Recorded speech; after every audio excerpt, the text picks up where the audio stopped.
तो अंताक्षरी के पिछले वीडियो में इनकरा क से गाओ कर रहे तो सुनी लो क से गाना। का कैला राजा अंग्रेजी इतना पढ़ के आई लव यू बोले के सीखनी। अच्छा ओइले सिपाहिया दुआरिया पर चढ़ के सासू के ले गइले ससुर के ले गइले ननदी के ले गइले गोदिया में भर के का कैला राजा अंग्रेजी इतना पढ़ के क से सुनाई। कर्पूर गौरम करुणावतारम असमधि के मुखिया हम ही बुखारम आ टुकुर टुकुर तक है तखिया निकालम असमधि के मुखिया हम ही कबारम। मोसे गाओ मोरे पातल पे छोड़ बाजे खाना जमाना बड़ा मांगा बा मोरे पातल पे छोड़ बाजे खाना जमाना बड़ा मांगा बा एहो समधि साले खाना जे छोड़बा एहो समधि साले खाना जे छोड़बा तोरा बहिनी के ले जुर्माना जमाना बड़ा मांगा बा।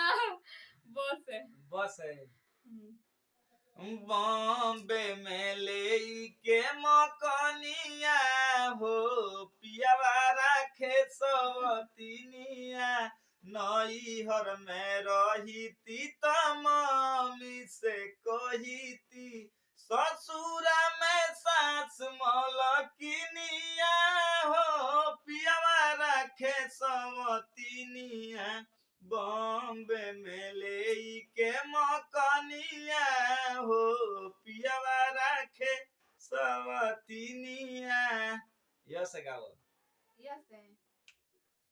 यार मुरा होवे रंग बाज हो सैया धोखे बाजो यार मुरा होवे रंग बाज हो सैया धोखा बाजो हमरा ललावेला झुमका झुलनिया हमरा ललावेला झुमका झुलनिया अरे देखियो के लागे नाला जो सैया धोखे बाजो देखियो के लागे ना लाज हो सैया धोखे बाजो। हंसे हम काहे ला जाई जब हमार लिए आवल तो धोखे बाज हो हंसे।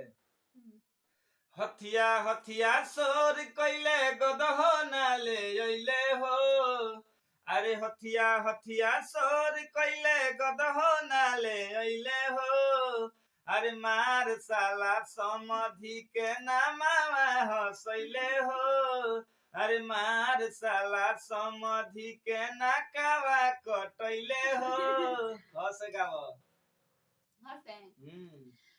हमरी दुआरिया जे बैठे अपन बहिनिया ले बैठे हमरी दुआरिया जे बैठे अपन बहिनिया ले बैठे अरे सरवा के दीदिया खूब ऐठे पहली चिनार अभी बड़ी लइके कसे सुनाई।